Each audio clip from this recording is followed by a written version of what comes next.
모든 사람들이 하나님의 음성을 듣고 싶어 합니다. 어떤 문제가 있을 때, 어떤 선택의 기로에 있을 때, 과연 어떤 것이 하나님의 뜻인지를 속 시원히 알고 싶어 합니다. 그런데 성경을 통해서 그 음성 듣기를 우리는 거부합니다. 별로 성경을 읽는 가운데 하나님의 음성 듣는 것을 결코 좋아하지 않습니다. 성경을 읽고 그 속에서 하나님의 뜻을 알기보다도 기도 중에 내게 이렇게 해라, 저렇게 해라. 우리는 이것에 더 갈급함을 느끼고 있다는 것입니다. 이것이 가장 큰 문제라는 것입니다. 어쩌면 이런 방법을 원하는 우리들에게 하나님은 이렇게 말씀하고 있는지 모릅니다. 얘야, 너 거기서 뭐 하고 있니? 성경책은 주일에만 가지고 다니는 액세서리가 결코 아니란다. 성경을 읽어보렴. 거기서 너는 나의 뜻을, 나의 음성을 들을 수 있단다.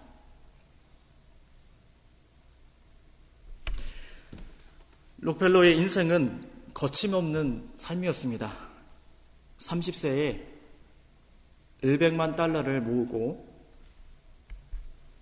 43세에는 미국 최대의 정유회사의 재벌이 되었고 53세에는 세계에서 가장 많은 돈을 가진 거부로 그가 살았습니다. 뛰어난 사업가 록펠러에게 산업계의 나폴레옹이라는 명성이 있었습니다. 그런데 그의 이러한 성공을 뒤돌아보면 많은 믿음의 사람들이 그 옆에 있었던 것을 보게 됩니다. 그가 채용한 한 임원이, 간부가 아주 신앙심이 좋았다고 합니다. 성경을 읽다가 번개처럼 머리에 스치고 지나가는 것을 스치고 지나가는 것이 있었습니다.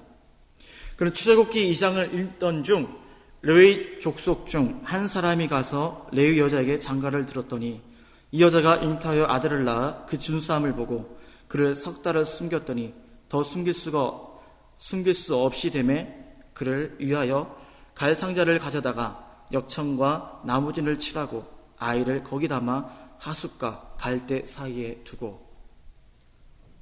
이 사람은 이 성경 구절을 읽는 가운데 무엇인가 홀린 듯 역청이라는 것을 글자를 바라보았다고 합니다. 역청이 무엇일까? 역청이 과연 뭔데 역청을 발렸을까? 영어로 역청은 피치라고 합니다. 이것은 바로 석유의 일종이라고 합니다. 그는 그 순간 무릎을 치며 맞아.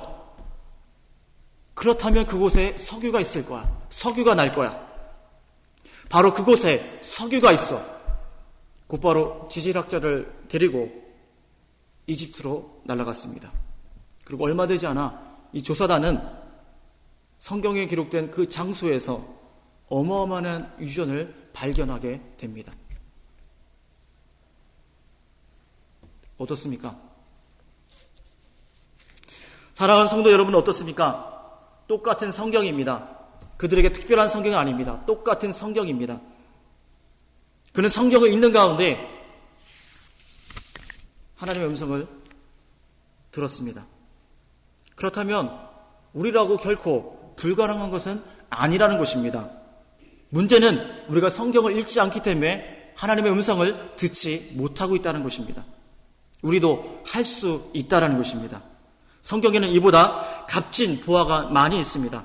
어려운 인생 문제에 해결하는 방법과 축복과 비결, 구원과 영생에 이르는 길이 우리가 가지고 있는 이 성경책에 다 기록되어 있다는 것입니다. 다른 데서 길을 찾지 마시기 바랍니다. 성경에서 길을 찾기 원합니다. 죽기 살기로 성경을 읽어보시기 바랍니다. 그러면 그곳에 길이 있다라는 것입니다. 마지막으로 하나님의 말씀을 들을 준비가 되어 있어야 된다는 것입니다. 예수님은 마태복음 13장을 통해서 우리에게 말씀하십니다. 씨 뿌리는 자의 비유죠. 그 농부의 이야기를 들려주면서 우리에게 말씀하십니다. 거기는 4가지의 밭이 있다. 무슨 밭인지 아시죠? 길가, 돌밭, 가시떨기, 좋은 땅. 이 밭은 우리의 마음과도 똑같다라는 것입니다. 듣는 마음이 다르고 듣는 귀가 다르다는 것입니다. 안타깝게도 이 비율로 따지자면 세상의 모든 사람의 4분의 3은 하나님의 말씀을 깨닫지 못하고 있다는 것입니다. 딱딱한 가슴, 피상적인 삶, 불안한 마음, 이유야 어디가 있든 어찌되었든 우리 중에 75%는 말씀을 놓치고 살아간다는 것입니다. 여기서 좋은 밭과 나머지 밭의 차이는 과연 무엇일까요? 길가, 돌밭, 가시떨기, 본래 있던 모습 그대로 있는 땅의 모습입니다. 좋은 밭은 일구어진 땅이라는 것입니다. 다시 말해 좋은 밭, 옥토는 곡괭이, 삽, 호미, 쟁기 등으로 그 땅을 갈아엎고 깨고 부수고 갈아엎는 과정을 통해서 좋은 흙만 남고 나머지 불필요한 것은 다 걸러졌다라는 것입니다. 이 과정을 통해서 척박한 땅이 옥토로 변화됐다는 것입니다. 사람의 마음도 이와 같다는 것입니다. 주님의 말씀을 마음속에 받아들여서 삶의 열매로 결실하기 위해서는 우리의 마음이 먼저 깨지고 부서져야 한다는 것입니다. 내 자아가 있으면 아무것도 될 수 없다라는 것입니다. 그것은 말할 수 없는 고난과 고통과 아픔의 과정이라는 것입니다. 그러나 그 아픔이 없이는 절대로 마음의 옥토가 될 수 없고 결실 또한 불가능하다는 것입니다. 모세는 미디안 광야에서 40년 동안이나 자신을 다듬고 부인하는 법을 배웠습니다. 다윗은 약 10년이라는 세월 동안에 사울의 칼을 피해 다니면서 자기를 다듬고 부인하는 법을 배웠습니다. 마음을 비우고 다듬은 그 마음 속에 주님께서 역사하시고 100배, 60배, 30배의 결실을 맺게 된다는 것입니다. 우리는 오늘 십자가를 바라보아야 됩니다. 십자가는 말이 아니라 행동입니다. 행함입니다. 십자가는 아무리 힘들고 어려워도 그것이 하나님이 뜻이기에 걸어가야 하는 길입니다. 우리 주님은 음성을 듣고 행하셨습니다. 우리도 예수님처럼 들어야 합니다.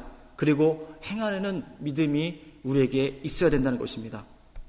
오늘 어린 사무엘이 하나님 앞에서 자신을 드리고 자신이 하나님의 부르심에 어떻게 반응했는지 우리는 읽었습니다. 그의 대답은 간단 명료했습니다. 하나님, 저는 제 자신을 이미 하나님 앞에 드린 사람입니다. 하나님께서 저를 소유해 주십시오. 그리고 말씀하옵소서. 주의 종이 듣겠나이다.